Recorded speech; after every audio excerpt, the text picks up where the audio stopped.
کیا مسلم لیگ نون کی تقسیم؟ عمران خان ناقابل بھروسہ اور خطرناک۔ سابق وزیر اعظم عمران خان اضطراب کی کیفیت میں جو کچھ حاصل کرنا چاہتے ہیں حالیہ ملاقاتوں کے باوجود وہ حاصل نہیں کر سکیں گے۔ وزیر اعظم شہباز شریف کی حکومت نے کوئی اعلیٰ کارکردگی نہیں دکھائی بلکہ اپنی پارٹی میں کئی ایک کو مایوس بھی کیا، لیکن عمران خان کی خواہشات کے مطابق فوری عام انتخابات سے ملک کی اقتصادی حالت مزید بدتر ہو جائے گی۔ پس منظر میں ہونے والی بات چیت کے مطابق صدر عارف علوی کو اس بات کا ادراک ہے کہ ملک کی سیاسی قیادت کے لیے ایک چھت کے نیچے بیٹھنا کس قدر اہم ہے، اور یہ کہ آپس میں مل بیٹھ کر ملک کی اقتصادیات اور آئندہ انتخابات پر غور کریں۔ تاہم سب سے بڑا چیلنج درپیش ہے وہ یہ ہے کہ عمران خان کو مل بیٹھنے پر کس طرح آمادہ کیا جائے۔ صدر عارف علوی کو خود تحریک انصاف کے اندر بھرپور حمایت حاصل ہے تاکہ وہ عمران خان کو حکمران اتحاد کے ساتھ مکالمے پر باور کرا سکیں، جو حکومت سے اقتصادیات پر باتیں کرنے کے لیے آمادہ ہی نہیں ہیں، جو ملکی ترجیحات میں سر فہرست ہے۔ ان دنوں عمران خان یہ کہتے چلے آتے ہیں کہ ملک کی مثبت اقتصادیات کا تعلق سیاسی استحکام سے ہے، جبکہ سیاسی استحکام کے لیے فوری انتخابات کا انعقاد ناگزیر ہے۔ آگے بڑھنے کا یہ ایک مثبت طریقہ ہے، لیکن دیگر لوگ ان کی اس بات سے اتفاق نہیں کرتے۔ اقتدار سے محروم کیے جانے کے بعد عمران خان کی تمام تر توجہ حکمران اتحاد کو اقتدار سے محروم کرنے کے لیے فوجی اسٹیبلشمنٹ پر دباؤ ڈالنے اور قبل از وقت انتخابات کرانے پر ہے تاکہ وہ اقتدار میں واپس آ سکیں۔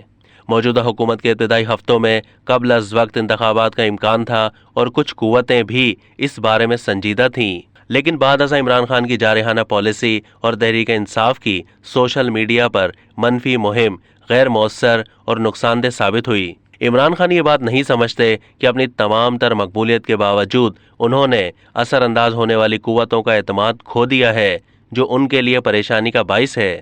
عمران خان ناقابل بھروسہ اور خطرناک بن گئے ہیں۔ عمران خان نے آئندہ آرمی چیف کے انتخابات کے معاملے کو اپنے غیر ذمہ دارانہ بیانات سے سیاست زدہ کیا۔ اس پس منظر میں وہ اسٹیبلشمنٹ کو دعوت دے رہے ہیں کہ وہ اقتدار میں واپس آنے کے لیے ان کی مدد کو آئیں۔ عمران خان پروجیکٹ سے اسٹیبلشمنٹ کو سخت سبق سیکھنا چاہیے اور سیاست سے دور رہ کر اپنی ماضی کی غلطی کو نہیں دہرانا چاہیے۔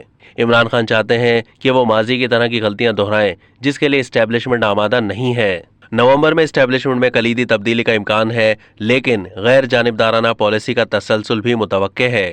اپنے دباؤ کے حربے آزمانے کے بعد اب عمران خان شہباز شریف حکومت کو ہٹانے کے لیے سیاسی پنجہ آزمائی پر تلے ہوئے ہیں، لیکن عمران خان اپنی عوامی مقبولیت اور اسٹریٹ پاور کے باوجود وہ حکومت کو ہٹا نہ سکیں گے۔ دریاسنا مسلم لیگ نون کو پنجاب میں تبدیلی کی توقع ہے۔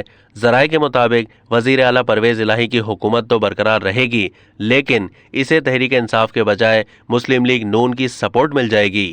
دلچسپ امر یہ ہے کہ خود مسلم لیگ نون تقسیم کے عمل کا شکار ہے۔ ایک گروپ کی قیادت وزیر اعظم شہباز شریف اور دوسرے کی سابق وزیر اعظم نواز شریف، مریم اور اسحاق ڈار کر رہے ہیں۔ دوسری جانب مختلف سیاسی جماعتیں اور ان میں قائم کیمپس اپنے مذموم سیاسی مفاد کے حصول میں دلچسپی رکھتے ہیں۔ ملک کی اقتصادی صورتحال بڑی نازک ہے۔ آزاد مبصرین کی سمجھ میں نہیں آ رہا کہ ملک کی سیاسی قیادت کو کس طرح یکجا اور اکٹھا کیا جا سکتا ہے، اور کون یہ کر سکے گا تاکہ وہ مل بیٹھ کر اقتصادی اور انتخابات پر غور و فکر کر سکیں۔ اب تک کے لیے اتنا ہی۔ مزید معلومات کے لیے ڈیلی جنگ کے یوٹیوب چینل کو سبسکرائب کیجیے۔